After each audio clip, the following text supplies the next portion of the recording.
السلام علیکم ورحمۃ اللہ وبرکاتہ۔ الحمدللہ والصلاۃ والسلام علی رسول اللہ وعلی آلہ وصحبہ ومن والہ۔ سب سے پہلے میں یہ بزم سجانے والے جو افراد ہیں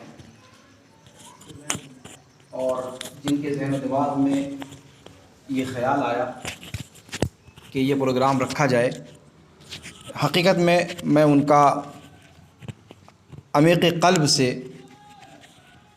شکر گزار ہوں۔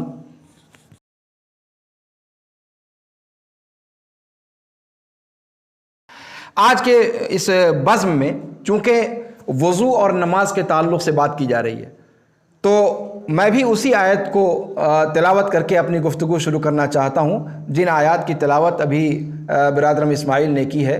یا ایھا الذین آمنوا اذا قمتم الی الصلاۃ فاغسلوا وجوہکم وایدیکم الی المرافق وامسحوا برؤوسکم وارجلکم الی الکعبین۔ یہ آیت کریمہ وضو اور طہارت کے باب میں اور نماز کے باب میں رکن رکین کی حیثیت رکھتی ہے۔ اس کے اندر طہارت کیسے حاصل کی جائے اس کا طریقہ بیان کیا گیا ہے، اور طہارت سے مراد یہاں پر بنیادی طور پر وضو ہے۔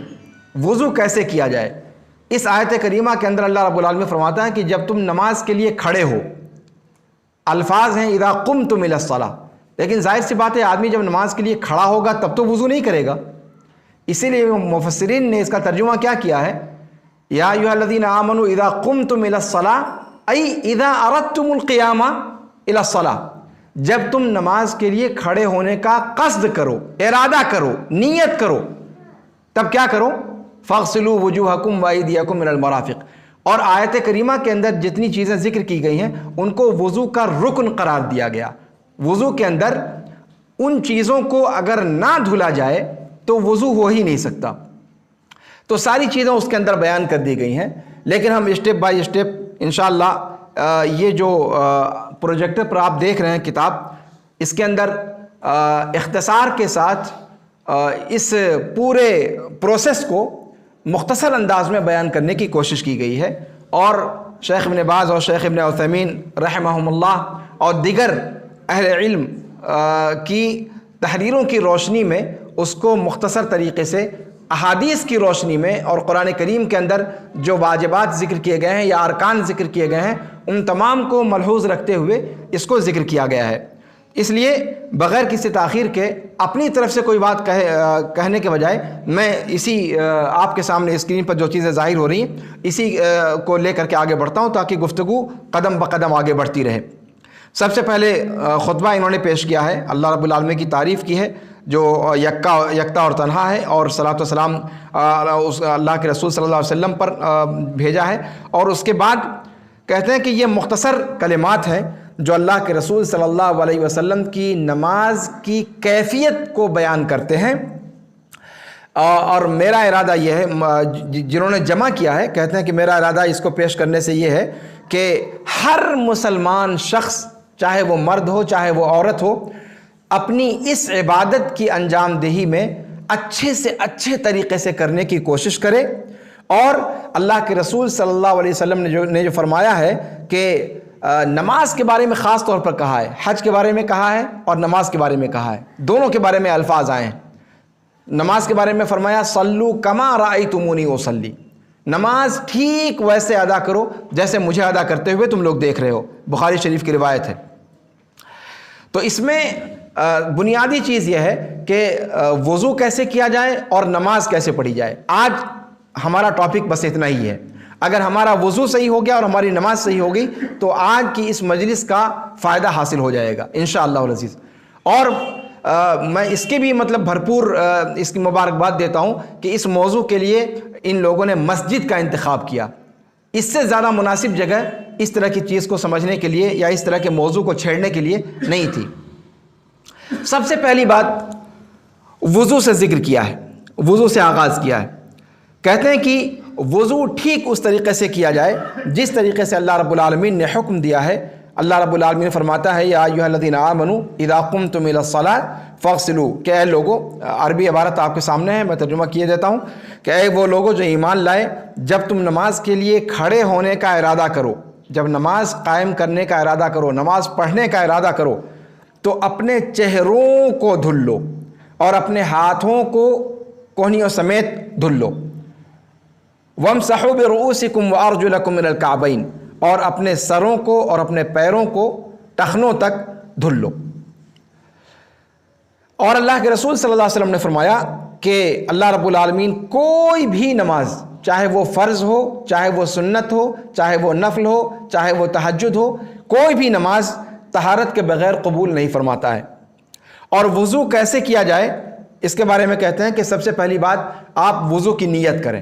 سب سے پہلی بات یہ کہ وضو کی نیت کریں۔ نیت کرنے کا مطلب کیا ہے کہ انوی کہہ کر کے جو طریقہ اختیار کیا گیا ہے اس طریقے سے کہے نہیں، نیت کہتے ہیں دل کے ارادے کو۔ اپنے دل سے آپ ارادہ کریں کہ آپ ویسے ہی ہاتھ منہ نہیں دھل رہے ہیں، جیسے آپ کہیں سفر سے آتے ہیں، کھانا پینا کھانا ہوتا ہے تب بھی انسان ہاتھ منہ دھل لیتا ہے، تو وہ وضو نہیں کہا جائے گا۔ وضو کا مطلب یہ ہے کہ آپ باقاعدہ نماز کے لیے جو وضو کرتے ہیں اس طریقے کا وضو کرنے کا ارادہ کریں، باقاعدہ اس کا طریقہ ہے، اور اس طریقے سے اگر آپ ہاتھ منہ دھلنے کا ارادہ کر رہے ہیں اور طہارت کا ارادہ آپ کے پاس موجود ہے، پھر وہ جو ہے وضو مانا جائے گا، ورنہ وہ عام ہاتھ منہ دھلنا وہ وضو نہیں کہا جائے گا، یہ ہم سبھی لوگ جانتے ہیں۔ بس اسی کو نیت کہا جاتا ہے کہ آپ یہ ارادہ کریں کہ ہم جو ابھی ہاتھ منہ دھل رہے ہیں یہ وہ والا ہاتھ منہ دھل رہے ہیں جس ہاتھ منہ دھلنے کا ذکر عبادت سے پہلے آیا ہے، یعنی اس وضو سے ہم نماز پڑھ سکتے ہیں، قرآن پڑھ سکتے ہیں، ساری چیزیں جو وضو کر کے جس میں طہارت شرط ہے ان چیزوں کا اہتمام ہم اس طریقے سے کریں گے، تو یہی نیت ہے، الفاظ ادا کرنے کی ضرورت نہیں ہے۔ اللہ کے رسول صلی اللہ علیہ وسلم نے کبھی نیت کے الفاظ اپنی زبان سے ادا نہیں کیے، نہ وضو کے لیے، نہ نماز کے لیے، نہ حج کے لیے۔ حج میں بھی لبیک اللہم لبیک جو کہا جاتا ہے وہ نیت نہیں ہے، نیت تو وہ ہے جو انسان دل میں کرتا ہے، پھر اس نیت کا اظہار تلبیہ کے ذریعے سے کرتا ہے، تو تلبیہ وہ نیت نہیں ہے، نیت دل کے ارادے کو کہا جاتا ہے۔ اس چیز کو کلیئر ہونا چاہیے، بہت سارے لوگ اس میں غلط فہمی میں پڑ جاتے ہیں کہ حج کے اندر نیت الفاظ میں کرنی پڑتی ہے، الفاظ میں کہیں بھی نیت نہیں ہے۔ تو یہاں بھی کہتے ہیں کہ اللہ کے رسول صلی اللہ علیہ وسلم نے وضو میں نیت الفاظ کے ذریعے سے نہیں کی ہے، بول کر کے نہیں کی ہے، کسی بھی عبادت میں، نہ وضو میں، نہ نماز میں، نہ اور کسی عبادت میں، اس لیے کہ اللہ رب العالمین آپ کے دل کے ارادے کو جانتا ہے، اس کو الفاظ سے بتانے کی ضرورت نہیں ہے۔ پھر جب نیت کر لیں آپ تو دوسرے نمبر پہ آتا ہے کہ آپ بسم اللہ کہیں، دوسرے نمبر پہ بسم اللہ کہیں۔ اسٹیپ بائی اسٹیپ چلیں ہم۔ پہلا کام کیا ہوا کہ آپ وضو کرنے، اب آپ عبادت نماز پڑھنا ہے آپ کو، تو آپ وضو کرنے کی نیت کریں۔ نیت کسے کہتے ہیں؟ دل سے ارادہ کریں کہ ہم وضو کرنے جا رہے ہیں، بس یہی ہو گئی نیت۔ دوسرے نمبر پہ بسم اللہ کہیں، دیکھیے آپ نمبر 2 پہ لکھا ہے کہ پھر آپ بسم اللہ کہیں۔ تیسرے نمبر پہ اپنی ہتھیلی کو 3 مرتبہ دھلیں، دیکھیے تصویر بھی بنی ہوئی ہے، یہ آپ دیکھ رہے ہیں، یہ 3 نمبر پہ جو آپ دیکھ رہے ہیں، اس کو اور بڑا کر دیتا ہوں تاکہ واضح ہو۔ اپنی ہتھیلی کو یہاں تک، اپنی ہتھیلی کو 3 مرتبہ دھلیں۔ چوتھے نمبر پہ کلی کریں اور ناک میں 3 بار پانی ڈالیں، 3 بار کلی کریں اور 3 بار ناک میں پانی ڈالیں۔ اب یہ الگ الگ کریں یا ایک ہی چلو سے آدھا منہ میں آدھا ناک میں، دونوں طریقہ صحیح ہے، اس میں کوئی تنگی کی ضرورت نہیں ہے۔ اس کا طریقہ ایک یہ ہے کہ مطلب آپ 3 مرتبہ کلی کریں، 3 مرتبہ چلو میں پانی لے کر کے 3 مرتبہ میں کلی کریں، پھر 3 مرتبہ آپ ناک کے اندر پانی ڈالیں اور 3 مرتبہ ناک صاف کریں، ٹھیک ہے؟ ایک طریقہ یہ ہے۔ دوسرا طریقہ یہ ہے کہ آپ کلی کرنے کے لیے جو پانی بھریں ہاتھ میں چلو میں، اسی میں سے آدھا منہ میں اور آدھا ناک میں ڈال لیں، ٹھیک ہے؟ تو وہ بھی طریقہ صحیح ہے اور الگ الگ دونوں طریقہ صحیح ہے۔ تو دیکھیے پہلی تصویر میں کلی کے لیے پانی منہ میں اور ناک میں ڈالا جا رہا ہے، جو پہلی تصویر ہے، اور یہ دوسری تصویر اس کے اندر ناک صاف کیا جا رہا ہے۔ آپ یہاں پر دیکھ رہے ہیں کہ پانی ڈالنے کے لیے دایاں ہاتھ استعمال کیا جا رہا ہے۔ ان چیزوں کو آپ نوٹ کیجئے گا، تصویر آپ کے سامنے ہے۔ پانی ڈالنے کے لیے دایاں ہاتھ استعمال کیا جائے اور ناک جھاڑنے کے لیے بایاں ہاتھ استعمال کیا جائے. ٹھیک ہے, یہ چوتھا نمبر ہو گیا.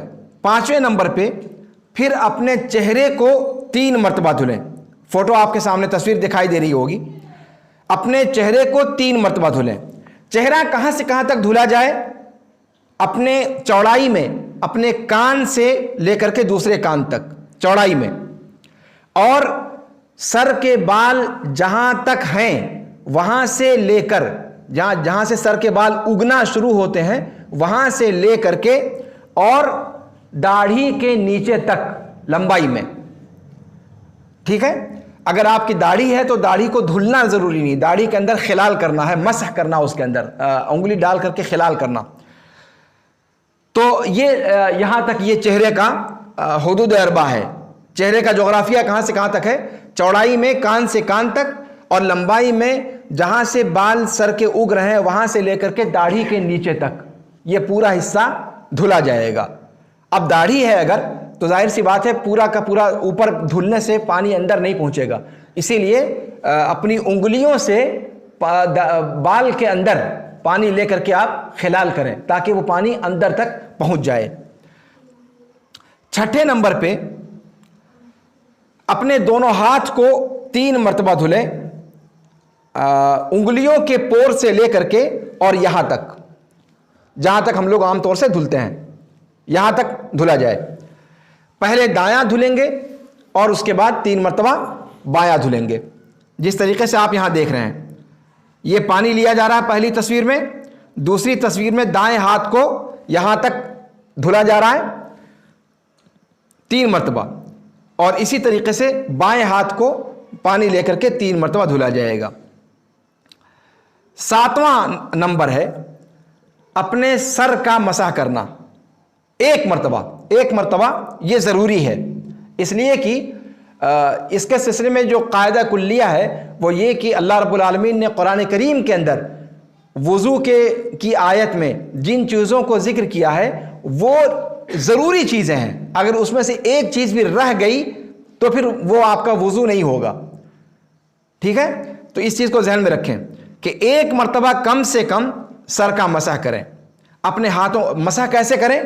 اپنے ہاتھ کو بھگائیں, اپنے ہاتھ کو, دونوں ہاتھ کو پانی سے بھگائیں اور پھر اس کو دیکھیے کس طریقے سے لے جا رہا ہے. دوسری تصویر میں, پہلی تصویر میں پانی لے کر کے سر پر ہاتھ رکھا ہے, دوسری تصویر میں یہاں سے پیشانی سے شروع کر رہا ہے اور اس کو لے جا رہے ہیں پیچھے کی طرف, اور پیچھے جہاں تک بال اگا ہوا ہے ٹھڈی تک وہاں تک لے کر جائیں گے اور پھر وہاں سے اس ہاتھ کو لے کر کے آگے تک آئیں گے پیشانی تک. یہ مسح کا طریقہ ہے, یعنی یہاں سے لے کر کے شروع کریں گے اور پیچھے لے کر جائیں گے اور پھر پیچھے جہاں تک بال ختم ہے وہاں تک لے کر کے جائیں گے اور وہاں سے پھر اوپر واپس لوٹائیں گے دونوں ہاتھوں کو اور یہاں پیشانی تک لائیں گے. یہ سر کے مسح کرنے کا طریقہ ہے. پھر اس کے بعد 8ویں نمبر پہ اپنے دونوں کان کا 1 مرتبہ مسح کریں گے. ٹھیک ہے, اپنے کان کا, دونوں کانوں کا 1 مرتبہ مسح کریں گے. کیسے کریں گے اس کا طریقہ دیکھیے بتایا ہوا ہے. اپنی دونوں تشہد کی جو انگلی ہے جس سے ہم تشہد میں اشارہ کرتے ہیں, ان انگلیوں کو اپنے کان کے سوراخ میں ڈالیں گے اور یہ انگوٹھا اس سے اس کے کان کی پچھلے حصے کو اور اس کے سامنے والے حصے کو مسح کریں گے. یہ طریقہ ہے. واضح ہے یہ تصویر کے اندر بھی دکھا دیا ہے کہ کیسے کریں گے کان کا مسح, کہ اپنے دونوں کانوں میں شہادت کی انگلی ڈالیں گے سوراخ کے اندر اور انگوٹھے سے کان کے جو ظاہری حصے ہیں ان پر مسح کریں گے. اسی بھیگے ہوئے انگوٹھے کو پھیریں گے اس کے اوپر. یہ ہو گیا سر کا مسح اور اس کے بعد کان کا مسح. 9ویں نمبر پہ اپنے پیر کو 3 مرتبہ دھلیں گے, اپنے انگلیوں کے پور سے لے کر کے اپنے ٹخنے تک. ٹھیک ہے, دیکھیے آپ شروعات کیسے کیا ہے. پہلی تصویر کے اندر انگلی سے شروع کیا ہے, پانی اس پر گرانا شروع کیا ہے. پہلے انگلیوں کے سارے پور سے لے کر کے اس کی جڑ تک انگلیاں پہلے بھیگ جائیں اس کے بعد پھر اس ہاتھ کو لے کر کے پیچھے تک گئے تاکہ جو باقی پیر ہے، یہ دوسری تصویر میں دیکھیے آپ پیر کا پچھلا حصہ دھو رہا ہے، اور آخری تصویر میں دیکھیے ایڑی کو خاص طور سے دھلا جا رہا ہے، اور اللہ کے رسول صلی اللہ علیہ وسلم نے ایڑی دھلنے پر خاص طور سے زور دیا ہے۔ یہ ہم کو اس پر تھوڑا سا جو ہے دھیان دینے کی ضرورت ہے، اس لیے کہ عام طور سے جو موٹے لوگ ہوتے ہیں یا جن کو بیٹھنے میں پریشانی ہوتی ہے، وہ عام طور پر بس ایسے پانی انڈیل لینے کو سمجھتے ہیں کہ پاؤں دھل گیا، حالانکہ پاؤں اور خاص طور سے ایڑی صحیح طریقے سے دھلنا یہ بہت ضروری ہے۔ اللہ کے رسول صلی اللہ علیہ وسلم نے حدیث میں فرمایا وَيْلٌ لِلْأَعْقَابِ مِنَ النَّارِ، اللہ کے رسول صلی اللہ علیہ وسلم نے جہنم کی دھمکی دی ہے اگر آپ کے پیر کا پچھلا حصہ اگر وہ نہیں صحیح طریقے سے بھیگا تو آپ اس خشک حصے پر جہنم کی آگ کی دھمکی اللہ کے رسول صلی اللہ علیہ وسلم نے دی ہے۔ اس لیے پیر دھلتے ہوئے اپنے پچھلے حصے کا یعنی ایڑی کا خاص طور سے دھیان رکھنا ضروری ہے۔ تو یعنی شروع کریں گے اپنے پیر کے اوپر کے حصے سے، انگلیوں سے، پھر بیچ کا حصہ دھلیں گے، اور پھر خاص طور پر ایڑی والے حصے کو ٹھیک طریقے سے آخر تک پیر دھلا گیا اس کو یقینی بنائیں گے۔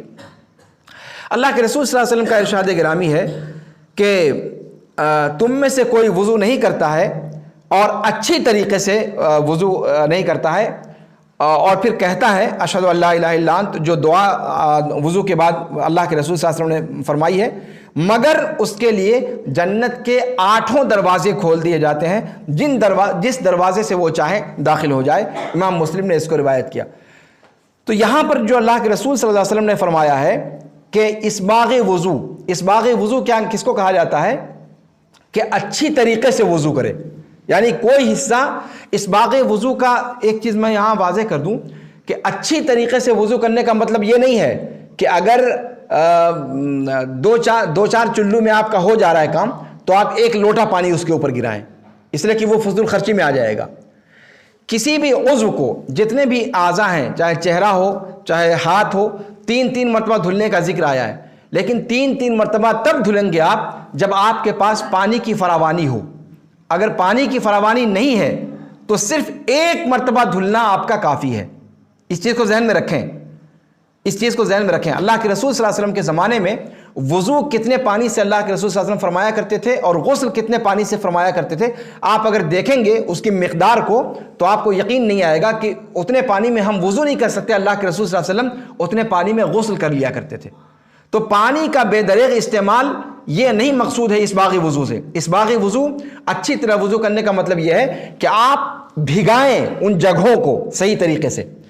تو 1 مرتبہ دھلنا یہ ضروری ہے، فرض ہے، لیکن 1 مرتبہ سے زائد جو دھلا جاتا ہے، جیسے 3 مرتبہ ابھی کہا گیا آپ کو، تو 1 مرتبہ سے زائد جو آپ دھلتے ہیں، چہرے کو اگر آپ نے 1 مرتبہ دھل لیا تو وہ کافی ہے، لیکن اگر آپ 1 سے زائد مرتبہ دھلتے ہیں تو وہ بہتر ہے، اسباغ وضو کے لیے بہتر ہے، لیکن پانی ہونا شرط ہے، پانی اگر وافر مقدار میں ہے تو۔ اور 3 مرتبہ سے زائد دھلنا یہ درست نہیں ہے۔ 3 مرتبہ سے زائد اگر آپ دھلتے ہیں تو پھر آپ یہ فضول خرچی کے اندر داخل ہیں، اور اللہ کے رسول اللہ رب العالمین نے فضول خرچی سے ہر چیز میں روکا ہے، ان المبذرین کانوا اخوان الشیاطین۔ تو اس چیز کو ذہن میں رکھا جائے۔ تو اچھی طریقے سے وضو کرنے کا آپ صلی اللہ علیہ وسلم نے حکم دیا کہ تم میں سے کوئی وضو نہیں کرتا ہے اور اچھے طریقے سے وضو نہیں کرتا ہے، پھر وہ یہ دعا نہیں پڑھتا ہے، مگر اس کا اجر یہ ہے کہ وہ جنت کے 8 دروازوں میں سے جس سے چاہے وہ داخل ہو جائے۔ پھر اسباغ وضو یعنی 3 باتیں آپ نے کہیں، وضو کرے اس پر اجر ہے، دوسرا یہ کہ وضو صرف وضو نہیں، وہ اچھی طرح کا وضو ہو، یعنی کوئی حصہ خشک نہ رہ جائے، دوسری بات، اور تیسری بات کہ وضو کرنے کے بعد یہ دعا پڑھے۔ کون سی دعا؟ اشہد ان لا الہ الا اللہ وحدہ لا شریک لہ واشہد ان محمدا عبدہ ورسولہ، یہ دعا ہے۔ اتنی دعا یہ پڑھے، یہ 3 چیزیں کرے، وضو کرے، اچھی طرح وضو کرے، وضو ختم کرنے کے بعد یہ دعا پڑھے کہ میں گواہی دیتا ہوں کہ اللہ رب العالمین کی ذات کے علاوہ کوئی بھی قابل پرستش نہیں ہے، کوئی بھی معبود نہیں ہے، اور اس بات کی شہادت دیتا ہوں کہ محمد صلی اللہ علیہ وسلم اللہ کے بندے اور اس کے رسول ہیں۔ یہاں پر بعض روایات کے اندر ایک اضافہ بھی ہے، اس کا بھی اضافہ کیا جا سکتا ہے، اللہم اجعلنی من التوابین واجعلنی من المتطہرین۔ اس دعا کو پڑھ لیں، تو کہتے ہیں کہ یہ 3 چیزیں اگر کوئی شخص کرتا ہے تو اس کا اجر یہ ہے کہ اللہ رب العالمین 8 دروازوں میں، جنت کے 8 دروازے اس کے لیے کھول دیے جاتے ہیں جس سے وہ چاہے داخل ہو جائے۔ اسی لیے مومن کو چاہیے کہ وہ ہر وقت باوضو رہنے کی کوشش کرے، چاہے نماز کا وقت ہو چاہے نماز کا وقت نہ ہو۔ اس کے بعد یہ تو ہو گیا وضو کا معاملہ۔ اگر وضو کے اس میں کوئی، اگر کسی کا ذہن میں کوئی وہ ہو، سوال ہو تو سوال کریں، نہیں تو پھر آگے بڑھتے ہیں۔ نماز کا اب اگلا مرحلہ وضو کے بعد، یہ وضو نماز کے لیے شرط ہے، یعنی اگر وضو نہیں کرتا بندہ تو نماز پڑھ ہی نہیں سکتا، اس لیے کہ شرط ہے اس کے لیے، اس کے بغیر نماز آپ کے لیے پڑھنا ہی درست نہیں ہوگا، تو اس لیے وضو کا ذکر کیا گیا۔ اب اس کے بعد ہم شروع کریں گے نماز کا تذکرہ۔ وضو کے تعلق سے کوئی سوال کسی کے ذہن میں ہے؟ اگر کوئی سوال ہو جو یہاں پر ابھی بیان نہ کیا گیا ہو اور آپ کے ذہن میں ہو کہ وضو کے بارے میں ایک چیز یہ بھی پوچھ لی جائے، اگر کوئی سوال ہو تو پوچھیں، اور نہیں تو آگے بڑھتے ہیں پھر۔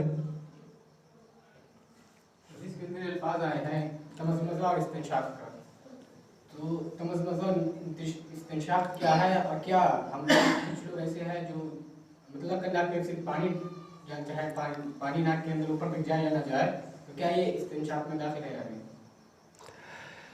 استنشاق ناک میں پانی ڈالنے کو کہا جاتا ہے، اب اس کی کوئی حد اور اس کی جو ہے مقدار متعین نہیں ہے۔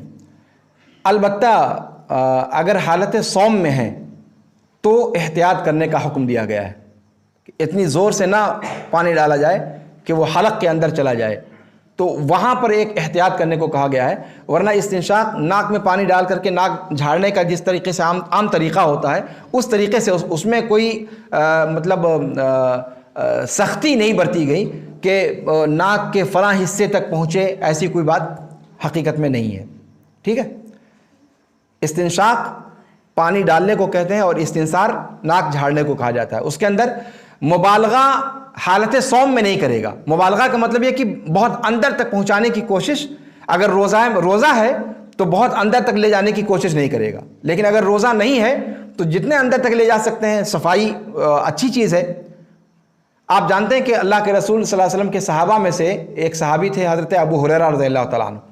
اللہ کے رسول صلی اللہ علیہ وسلم کی اس روایت کو سن کر کے کہ اسباغ وضو کرنا چاہیے، اور اسباغ وضو کی فضیلت آئی ہے، اور ساتھ میں یہ بھی فضیلت آئی ہے کہ اعضائے وضو چمکیں گے قیامت کے دن، اور اسی چمکنے سے، یہاں پر ایک بات میں اور کہہ دوں کہ یہ وضو جو ہے یہی امت محمدیہ کی پہچان ہوگا محشر میں، اسی سے اللہ کے رسول صلی اللہ علیہ وسلم امت محمدیہ کے لوگوں کو پہچانیں گے، اور یہیں سے یہ بات سمجھ لینی چاہیے کہ اگر کوئی شخص نماز کا پابند نہیں ہے تو ظاہر سی بات ہے وضو کون کرے گا جو نماز پڑھنے، اس لیے کہ وضو اصل بنیادی طور پر نماز کے لیے کیا جاتا ہے، بنیادی طور پر نماز کی شرط ہے، وہ باقی چیزوں کے لیے تو ضروری نہیں ہے، تو وضو وہی شخص کرے گا عام طور پر جس کو نماز پڑھنی ہوگی، یہ نماز کا پابند ہوگا۔ تو اعضائے وضو چمکیں گے۔ اللہ کے رسول صلی اللہ علیہ وسلم سے پوچھا گیا کہ اے اللہ کے رسول، قیامت کے دن سارے کے سارے لوگ مادرزاد ننگے ہوں گے، کسی کے جسم پر کوئی کپڑا نہیں ہوگا، اور یہیں سے ان لوگوں کی بات بھی سمجھ میں آ جاتی ہے جو لوگ کہتے ہیں کہ فلاں کا دامن پکڑ کر مچل جائیں گے۔ دامن تو رہے گا ہی نہیں، کیا چیز پکڑیں گے وہ؟ وہاں تو انسان مادرزاد ننگا ہوگا، ویسے جیسے ماں کی پیٹ سے نکلتا ہے، کوئی نشانی نہیں ہوگی انسان کے جسم پر، گورے کالے سارے کے سارے جیسے تھے دنیا میں ویسے ہی اسی رنگت میں وہ لوگ رہیں گے۔ تو پوچھا صحابہ کرام کو، تعجب ہوا رضوان اللہ علیہم اجمعین کہ آپ اللہ کے رسول صلی اللہ علیہ وسلم آپ پہچانیں گے کیسے کہ آپ کی امت کے لوگ کون ہیں؟ آدم سے لے کر کے اور قیامت کی صبح تک آنے والی ہر ذی روح کو وہاں اکٹھا کرے گا اللہ تعالیٰ۔ تو اللہ کے رسول صلی اللہ علیہ وسلم نے وہی فرمایا تھا کہ اگر تمہارے پاس گھوڑے ہوں، ان گھوڑوں میں غرم محجلین اگر ہوں، غرم محجلین جس کے پیر اور جس کی پیشانیوں پر سفیدی ہو، ہاتھوں میں، پیروں میں اور پیشانی میں، تو کیا بقیہ گھوڑوں سے اس کو پہچان نہیں لے گا؟ وہ گھوڑے کی رنگت سرخ ہو یا پھر سیاہی مائل ہو اور اس کی پیشانی پر سفیدی ہو، اس کے ہاتھوں میں یعنی اگلے دونوں پیروں میں سفید ہو اور پچھلے دونوں پیروں میں سفیدی کا نشان ہو، تو ان گھوڑوں کے درمیان جو پورے کے پورے لال ہیں اس میں وہ گھوڑے پہچانے جائیں گے کہ نہیں پہچانے جائیں گے؟ صحابہ کرام نے کہا کہ ہاں پہچانے جائیں گے۔ تو کہا اللہ کے رسول نے ایسے ہی امت محمدیہ کو میں پہچان لوں گا کہ ان کے اعضائے وضو کی وجہ سے چمک رہے ہوں گے. اور یہیں سے ہم کو یہ چیز سمجھ میں آ جانی چاہیے کہ جو لوگ نماز نہیں پڑھتے، اسی لیے میں کہتا ہوں کہ ان چیزوں کو بہت دھیان سے غور کرنے کی ضرورت ہے.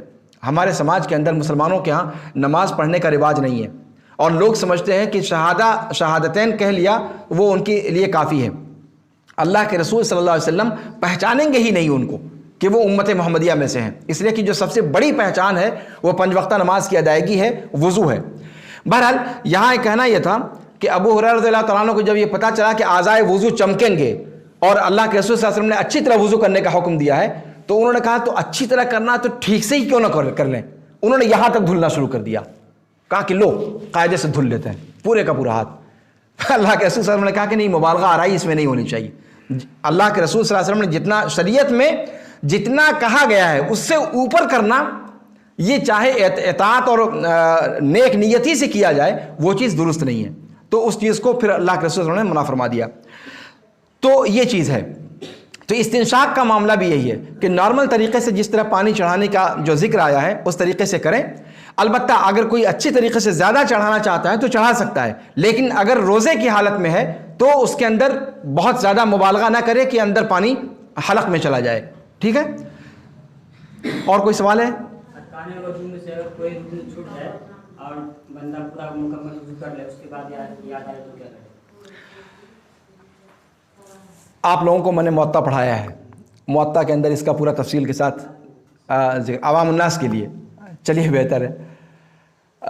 اگر کوئی رکن چھوٹ جا رہا ہے تو بہتر ہے، بلکہ بہتر کیا ضروری ہے کہ چونکہ آیت وضو کے اندر اللہ رب العالمین نے ترتیب وار بیان کیا ہے، اسی لیے وضو کے اندر ترتیب لازمی ہے. یہ سبھی لوگ کہتے ہیں، کسی کا اس میں اختلاف نہیں ہے. اختلاف اس میں ہے کہ کیا ترتیب قرآن کی آیت میں جو ذکر کیا گیا ہے اس کی وجہ سے ترتیب ضروری ہے، یا اللہ کے رسول صلی اللہ علیہ وسلم کا جو پیہم عمل رہا ہے اس کی وجہ سے ترتیب ضروری ہے. ٹھیک ہے، اس لیے اگر مان لیجئے کہ ہم وضو کر رہے ہیں، وضو کرتے ہوئے ہم نے دایاں ہاتھ دھلا، بایاں ہاتھ بھول گئے اور پیر پر چلے آئے، تو اب دونوں پیر دھلنے کے بعد ایک ہاتھ چھوٹا ہوا ہے، خالی ایک ہاتھ دھل لیں گے اور وضو ہو گیا، یا پھر مجھے یہ ہاتھ دھلنے کے بعد پھر پیر دوبارہ دھلنا پڑے گا، اس لیے کہ پیر کے دھلنے کا نمبر ہاتھ کے بعد آتا ہے. فَاغْسِلُوا وُجُوهَكُمْ وَأَيْدِيَكُمْ مِنَ الْمَرَافِقِ وَامْسَحُوا بِرُؤُوسِكُمْ وَأَرْجُلَكُمْ إِلَى الْكَعْبَيْنِ. سر کا مسح، ہاتھ دھلنے کے بعد سر کا مسح، پھر سر کے مسح اور کان کے مسح کے بعد پاؤں کا ذکر قرآن کی آیت نے کیا ہے. اس لیے اگر یہ ہاتھ دھلنا چھوٹا ہوا ہے تو پھر ہم کو دہرانا پڑے گا وضو. یعنی یہ ہاتھ تو دھلا ہوا ہے، پھر اس ہاتھ کو دھلیں گے، مسح کریں گے اور دونوں پیروں کو دوبارہ دھلیں گے. پورا وضو دہرانے کی ضرورت نہیں ہے، جہاں سے ترتیب گڑبڑ ہوئی ہے وہاں سے آپ اس کو درست کر لیں گے. ٹھیک ہے، میرے خیال سے بات واضح ہے. اور کوئی سوال؟ کوئی شخص وضو شروع کرتے وقت بسم اللہ بھول جائے اور درمیان وضو اس کو یاد آئے تو کیا وہ مطلب اس سے شروع کرے وضو یا بسم اللہ کا جہاں تک مسئلہ ہے وہ وضو کے ارکان میں سے نہیں ہے. مومن کوئی بھی کام شروع کرے تو وہ بسم اللہ کہہ کر کے شروع کرے، اور حقیقت یہ ہوتی ہے کہ یہ بسم اللہ مفہوم ہوتا ہے کہ ایک مسلمان اگر کوئی کام کرتا ہے تو وہ بسم اللہ مطلب یہی مانا جاتا ہے کہ وہ بسم اللہ کہہ کر کے ہی شروع کرتا ہے. اگر وہ بھول جاتا ہے بسم اللہ تو اس سے وضو پر کوئی اثر نہیں پڑے گا انشاءاللہ، اس لیے کہ اس کا وضو مکمل ہے.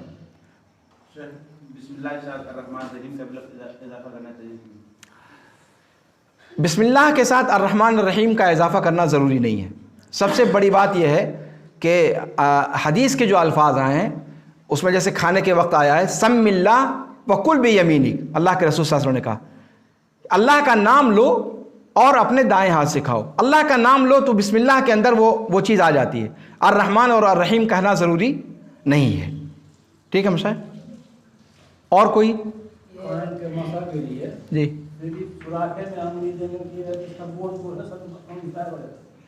نہیں، اس کو ظاہر سی بات ہے، اس کو انگلی دینے کا مطلب یہ ہے کہ اس کو گھمائیں، اندر کا حصہ صاف کریں، اس سے اندر کا حصہ اس سے صاف کریں، اور کان کا جو پشت کا حصہ ہے وہ انگوٹھی سے صاف کریں.